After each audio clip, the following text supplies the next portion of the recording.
Hi friends, I'm Sherry and this is Gardening in the North. For those of you that are new to my channel, I am a Canadian gardener. I live in Ontario, Canada, growing zone 5B, and we garden in numerous spaces on our 3.5-acre property. And we are currently building our forever home, and behind me, our forever garden. So I came here yesterday to plant out my seedlings for squash and cucumber and beans, and I saw a couple really cool things that I want to share with you. So this garden is going to be the garden that gives me the most surprises. And the reason I say that is I'm not here every day. I'm not walking through this garden every day to see what's growing and how fast it's growing. I'm coming here every 3 to 4 days, basically to water, prune, tie up. And so a lot can happen in 3 to 4 days. And so when that happens, it's like a gardening surprise to me. So I thought that I would show you a couple of the things that I've seen here. In addition to that, I am going to be using a thinning technique. I'm going to thin my beets today. And it's a technique that I saw Jill on Whispering Willow Farms use on her carrots. And I thought that it would be perfect to use that on my beets.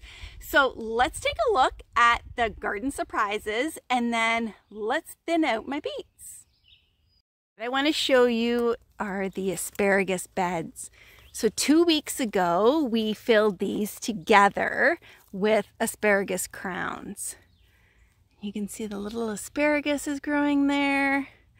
And so the beds are doing really good. The second bed is doing better than the first one. But how cool is that? That the asparagus crowns are already producing 2 weeks after I planted them. Show you was my strawberry beds. Now the bed in the back here is where I planted the Carolina white crowns, and they aren't producing anything yet. These ones here were the burpee galore, I think is what they were called, and they are ever bearing. And if I just come in close here and show you this, 2 weeks after planting them, and they are starting to produce. It's awesome. I'm so excited.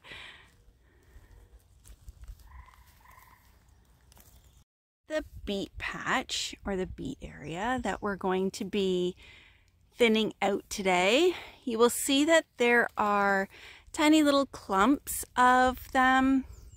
And so what I did was I planted 2 seeds together in the hopes that at least one of them would come up. It looks like it's very sporadic, but I'm happy that some of them have at least germinated. So normally I would have come out here and I would have just plucked out the ones that I didn't want, not realizing that I was disrupting the root structure or the foundation of that seedling that was growing next to the one that I pulled out. And so often at the end of the season, I would end up with beets that didn't grow great. You know, they didn't grow to the size of the other ones, or they just stopped growing altogether. And I really do think that the way I was thinning them was a huge part in that. So I'm just going to use my scissors. You can use whatever you have if you have gardening shears or anything that is going to gently cut that one seedling that you don't want so that you're not disrupting the other seedling. Then that will work. And then I'm just going to leave the discarded seedling here in the bed to add to the soil. So let's get started. I am going to try to do this one-handed. I did not bring the short tripod with me, only the tall one, and I really want to get close enough for you to be able to see.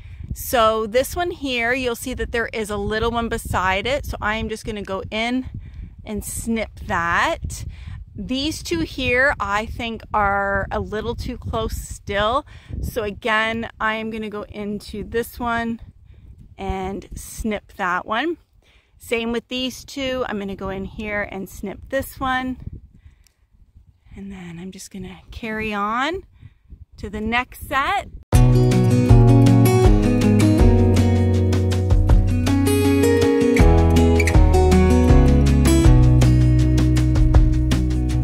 Lost again, going back around,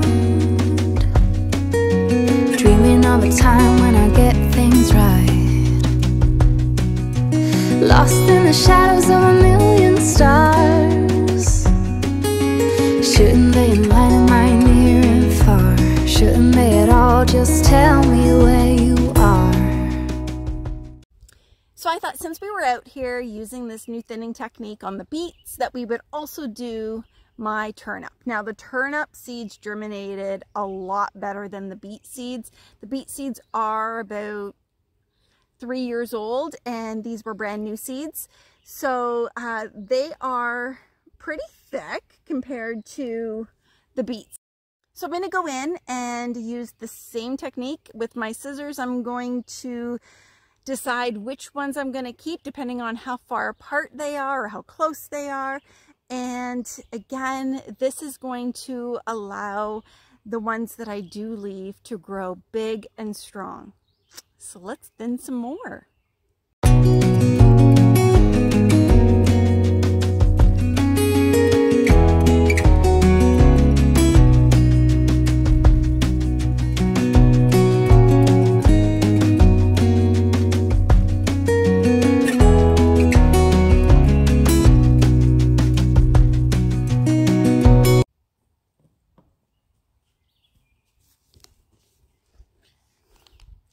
Thank you so much for spending your time with me. Have a great day.